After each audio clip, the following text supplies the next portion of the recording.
My dear friends, चलिए आज हम लोग शेक्सपियर की बायोग्राफी का अगला पार्ट्स देखेंगे।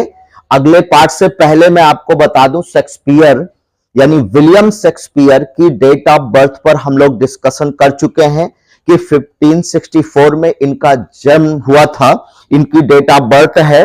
और उसके बाद साथ साथ इनके पेरेंट्स कौन थे, इनकी एजुकेशन कब और कहां हुई थी, कितनी एजुकेशन हुई थी, इनके स्पाउस कौन थी यानी इनकी वाइफ कौन थी, इनकी पत्नी कौन थी, इनके चिल्ड्रन कौन थे, इनके बच्चे कौन थे और कितने थे, यानी इन सारी चीजों पर बायोग्राफी पर डिस्कशन हो चुका है। यानी कि शेक्सपियर की जो बायोग्राफी है दोस्तों, देखिए दो वर्ड्स होता है, एक होता है बायोग्राफी और एक होता है ऑटोबायोग्राफी।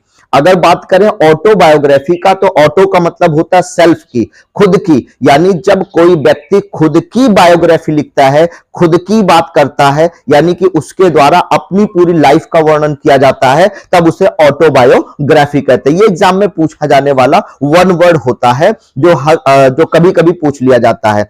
तो ऑटो का मतलब खुद से, सेल्फ से जब कोई व्यक्ति बायो करता है यानी अपना चित्रण करता है, अपना उल्लेख करता है, अपने बारे में बताता है, तो उसे ऑटोबायोग्राफी कहते हैं। लेकिन जब उनके बारे में कोई दूसरा बताएगा तब उसे क्या कहते हैं, बायोग्राफी कहते हैं दोस्तों।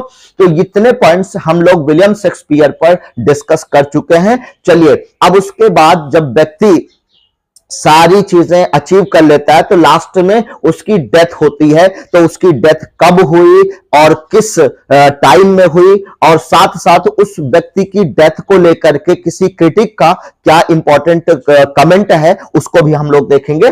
तो चलिए स्टार्ट करते हैं दोस्तों, डेथ विलियम शेक्सपियर की कब हुई थी। तो अगर हम डेथ की बात करें कि विलियम शेक्सपियर की डेथ कब हुई थी, तो William Shakespeare died, William Shakespeare की डेथ हुई थी 23 अप्रैल को। कब हुई थी? 23 अप्रैल को हुई थी। और यह माना जाता है कि विलियम शेक्सपियर की जो बर्थ है वो भी 23 अप्रैल को ही हुआ था। लेकिन डेथ कब होती है? 23 अप्रैल को हुआ है 1616 में, 1616 में इनकी डेथ होती है। का कितने एज में? At the age of 52। क्योंकि ये जो इनकी डेट ऑफ बर्थ है 1564 है दोस्तों, 1564, यानी कि 1564 और डेथ कब होती है? 1616 में। तो एज कितनी हो गई इनकी? ये जो है 52 में। कभी कभी उनकी एज के बारे में पूछ लिया जाता है कि उनकी एज कितनी थी जब वो मरे थे। तो दोस्तों उनकी एज कितनी थी? 52 ईयर्स के थे, यानी 52 साल के थे तब उनकी डेथ होती है। कहां होती है? स्टैडफोर्ड में होती है, क्योंकि स्टैडफोर्ड जो पहले गांव के रूप में था अब वो शहर के रूप में बना हुआ है। तो इसी शहर में इनकी पैदाइश भी है और इनकी डेथ भी हुई थी। दोस्तों ये टीजीटी के 2003 वाले पेपर में पूछा जा चुका है कि विलियम शेक्सपियर की डेथ कब और कहां हुई थी। तो यहां 23 अप्रैल आप याद रखिएगा, 23 अप्रैल 1616 को इनकी डेट ऑफ डेथ है। और एज कितनी हो गई थी उस समय? 52 ईयर्स के थे। और किस स्थान पर? यानी स्टैडफोर्ड में ही इनकी डेथ भी हुई थी दोस्तों। चलिए आगे समझते हैं। ही वॉज बरीड, उन्हें दफनाया गया था। जब वो मरे थे तो उन्हें क्या किया गया था? ही वॉज बरीड, उन्हें दफनाया गया था। कहां पर? In the chancel. Chancel word बहुत यूज किया जाता है, वैसे लिटरेचर में ही ज्यादा इसका यूज करते हैं। तो चांसेल क्या होता है दोस्तों?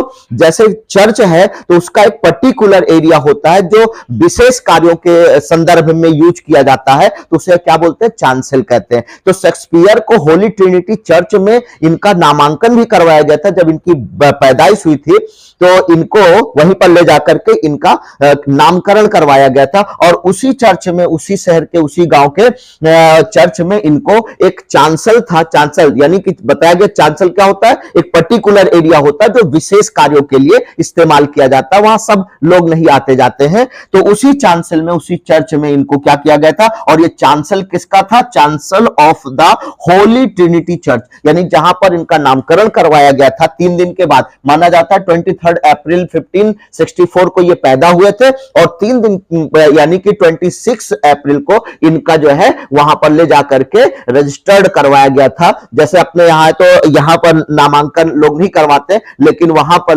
लंदन वगैरह में यह प्रथा है कि जो भी बच्चा पैदा होगा चर्च में ले जाकर के उसका नामकरण करवाएंगे। तो 3 दिन बाद 23 को पैदा हुए थे और 26 को इनका नामकरण करवाया गया था और उसी गांव में पैदा हुए, उसी गांव में, उसी शहर में इनकी डेथ हो जाती है।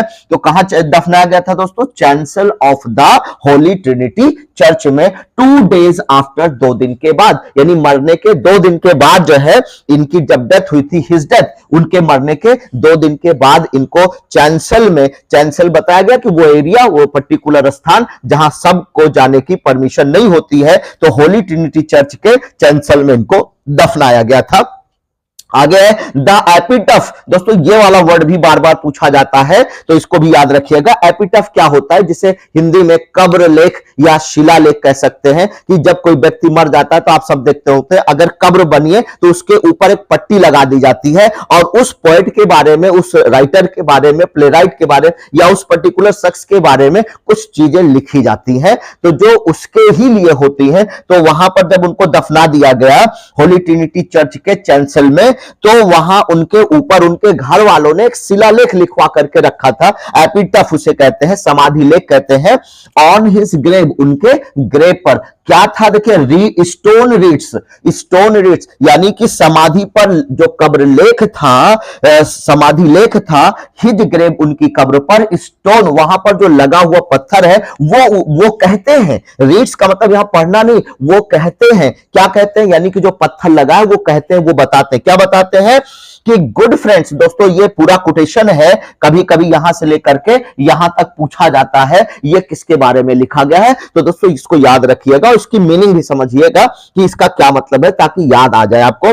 गुड फ्रेंड फॉर जीसस से, यानी जीसस के लिए, यानी अच्छे दोस्त, गुड फ्रेंड का मतलब अच्छे दोस्त, अच्छे मित्र, फॉर जीसस से, जीसस के वास्ते, फॉर बियर किया गया था, मना किया जा रहा है, यानी कि रिक्वेस्ट किया जा रहा है। ये समाधि लेख उनके घर वालों ने उनकी कब्र पर लिखवाया था, और क्या लिखवाया था, क्या लिखा था, क्या कहा गया उसमें? कि फॉर जीसस से, जीसस के वास्ते, यीशु के वास्ते, ईसा मसीह के वास्ते, please to dig the dust enclose, यानी जो एनक्लोज कर दिया गया है, जिसे दफना दिया गया है, यानी कि यहां पर डस्ट का मतलब मिट्टी भी है और डस्ट का मतलब कब्र भी है, यानी कि उनकी कब्र जो पूरी तरह से मिट्टी से उनको दफना दिया गया था, क्या कहा जा रहा है? टू डिग, उसे मत खोदो। डिग का मतलब होता है खोदना। यहां निवेदन किया जा रहा है, फॉरबियर किया जा रहा है, मना किया जा रहा है कि भाई देखिए, विलियम शेक्सपियर की कब्र के साथ कोई छेड़छाड़ ना किया जाए यीशु के वास्ते, यानी कि ईसा मसीह के वास्ते के शपथ लेकर के कहा जा रहा है कि प्लीज आप लोगों से रिक्वेस्ट है कि आप उसे मत खोदें, यानी उनकी डस्ट को, उनकी कब्र को मत खोदें, जो एनक्लोज कर दी गई है, यानी कि दफन की गई है मिट्टी, उसे मत हटाइए। ब्लेस्ड, क्योंकि ब्लेस मिलेगा, यानी कि आशीर्वाद मिलेगा, दुआएं मिलेगी। बी द मैन, उन लोगों को दैट स्पेयर्स दीज स्टोन, जो इन स्टोन्स को सुरक्षित रखेंगे, यानी कि जो समाधि लेख लगाया गया है उसे ना हटाया जाए, उनकी कब्र के साथ छेड़छाड़ ना किया जाए, क्योंकि जो इन शिलालेखों को, इनकी कब्र को छेड़छाड़ नहीं करेगा, सुरक्षित रखेगा, संरक्षित रखेगा, दीज स्टोन, इन स्टोन को हटाएगा नहीं, यानी क्या होगा? उन्हें ब्लेस मिलेगा, यानी उन्हें दुआएं मिलेगी, उन्हें आशीर्वाद मिलता रहेगा। एंड कर्स्ड, और उन्हें श्राप मिलेगा, उन्हें बद्दुआएं मिलेगी। दैट मूव्स, जो हटाएगा, माई बोन्स, यानी इनकी हड्डियों को, अर्थात इनके साथ जो छेड़छाड़ करेगा, विलियम शेक्सपियर की हड्डियों को हटाएगा, अर्थात उनके साथ जो छेड़छाड़ करेगा, क्या मिलेगा? उन्हें श्राप मिलेगा, उन्हें बद्दुआएं मिलेगी, उनका सत्यानाश हो जाएगा। तो इसलिए यह समाधि लेख जो लिखा हुआ है, प्लीज इसको देखिए क्या लिखा हुआ है, इसका अर्थ समझिएगा। और ये कौन लगवाया था? इनके घर वालों ने इनके मरने के बाद इनकी कब्र पर ये शिलालेख, ये कब्र लेख लिखवा दिया था। आई होप कि इनकी डेथ कब हुई थी, किस संदर्भ में हुई थी, इनके शिलालेख पर क्या लिखा हुआ है, एपिटफ पर क्या लिखा हुआ है, समझ में आ गया होगा। चलिए दोस्तों, अब हम लोग शेक्सपियर की डेथ के बाद हमने यह सीखा कि शेक्सपियर की डेथ कब, कहां, कैसे हुई थी, कितने एज पर हुई थी। अब हम बात करते हैं शेक्सपियर के बारे में और इंपॉर्टेंट फैक्ट क्या है, सॉब्रिकेट क्या होता है, उनका ऑक्यूपेशन क्या था, इस पर आइए चर्चा करते हैं। तो सॉब्रिकेट का मतलब क्या होता है दोस्तों, पहले ये समझते हैं। देखिए सॉब्रिकेट का मतलब जिसे हम उपनाम कहा जाता है, उपपद कहा जाता है। जैसे एक व्यक्ति है, जब वो बचपन में कोई कारनामा नहीं करता है, कोई ऐसा काम नहीं करता जिससे वो पॉपुलर हो, लेकिन जैसे जैसे वो बड़ा होता है बाद में उसने कुछ ऐसी गतिविधियां की, ऐसी एक्टिविटीज की, ऐसा काम किया जिसकी वजह से उसको नेम मिला, फेम मिला, शोहरत मिली और लोग उसे अन्य नामों से भी जानने लगे। तो दोस्तों शेक्सपियर चूंकि एक बहुत ही बेहतरीन पर्सनालिटी मानी जाती है, बहुत ही पॉपुलर व्यक्ति माने जाते हैं, बहुत ही फेमस हो गए थे ये, तो इनको एक उपनाम मिला था, एक उपपद मिला था क्रिटिक के द्वारा। वो क्या है, देखिए सॉब्रिकेट का मतलब उपपद हो गया, उपनाम हो गया। Shakespeare is also called, Shakespeare को कहा जाता है, Shakespeare is also called, Shakespeare को कहा जाता है, क्या कहा जाता है दोस्तों, बार्ड ऑफ एवन कहा जाता है। और ये क्वेश्चन दोस्तों टीजीटी 2004 में, यानी टीजीटी के 2004 वाले पेपर में ये क्वेश्चन पूछा गया है कि उन्हें क्या कहा जाता है, बार्ड ऑफ एवन। यानी शेक्सपियर को किस टाइटल से नाम कौन सा टाइटल नाम दिया गया था, यानी कि उनको कौन सा टाइटल मिला था, बार्ड ऑफ एवन। बार्ड का मतलब होता है पोएट। अब ये एवन क्या है, जब हम लोग बायोग्राफी पढ़ रहे हैं तो आपको शुरुआत में ही बताया गया था, एवन एक नदी का नाम है। तो और उसी नदी के किनारे स्ट्रेटफोर्ड जो शहर अब इस समय बन गया है वो बसा हुआ है।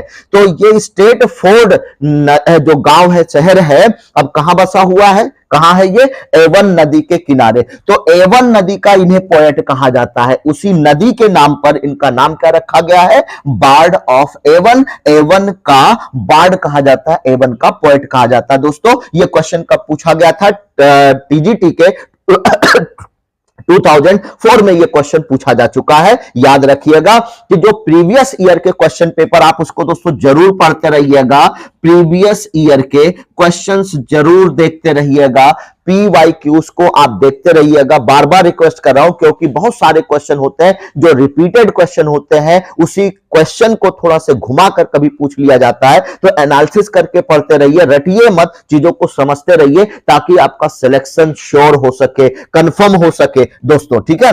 तो Shakespeare is also called bard of Avon, Shakespeare को और क्या कहा जाता है, बार्ड ऑफ एवन कहा जाता है, एवन का पोएट कहा जाता है। आई होप कि समझ में आ गया होगा। चलिए ऑक्यूपेशन की बात करें कि वो व्यवसाय उनका क्या था, काम धंधा कौन सा करते थे, उनको उनके बारे में, तो इंग्लिश एलिजाबेथन पोएट माने जाते हैं। एलिजाबेथन एज है, जब हम हिस्ट्री ऑफ इंग्लिश लिटरेचर पढ़ते हैं तो वहां पर एक एज है क्वीन एलिजाबेथ के नाम पर, रानी एलिजाबेथ के नाम पर।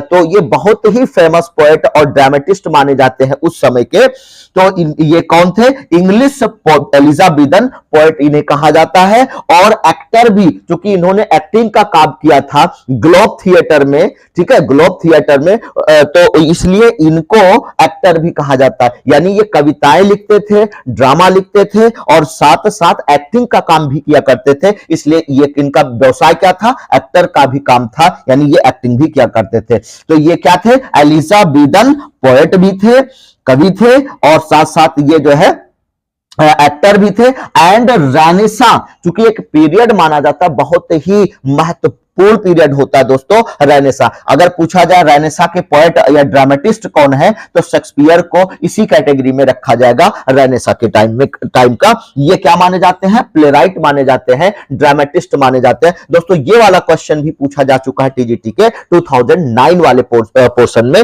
तो इसको याद रखिएगा कि शेक्सपियर का ऑक्यूपेशन क्या था, वो एलिजाबेथन टाइम के क्या थे, पोएट थे, एक्टर थे, और रेनेसां टाइप के क्या थे, प्लेराइट थे, ड्रामेटिस्ट थे। आई होप कि ये पूरा का पूरा पॉइंट समझ में आ गया होगा। तो हम लोग जो है वन बाय वन करके एक एक डिस्कशन करते रहेंगे। जहां भी दोस्तों आपको कोई भी डाउट होगा प्लीज कंफर्म कर लीजिए, ताकि आपका कोई भी डाउट ना रहे, और चीजों को एनालिसिस करके पढ़ते रहिए। बार बार कहा जा रहा है कि आप पढ़ते रहिए, PYQs को सॉल्व करते रहिए, ताकि चीजें आपको अच्छे से समझ में आती रहे। और जो स्टूडेंट नए होंगे प्लीज चैनल को लाइक करिए, शेयर करिए, सब्सक्राइब करिए। और जो स्टूडेंट नए होंगे जैसे ही वो सब्सक्राइब करेंगे, आप सबको पता है कि जो भी नया वीडियो होता है उसका अपडेट आपको मिलता रहेगा। तो इसलिए प्लीज जो लोग नए हो चैनल को लाइक करिए, शेयर करिए, सब्सक्राइब करिए। Thank you so much.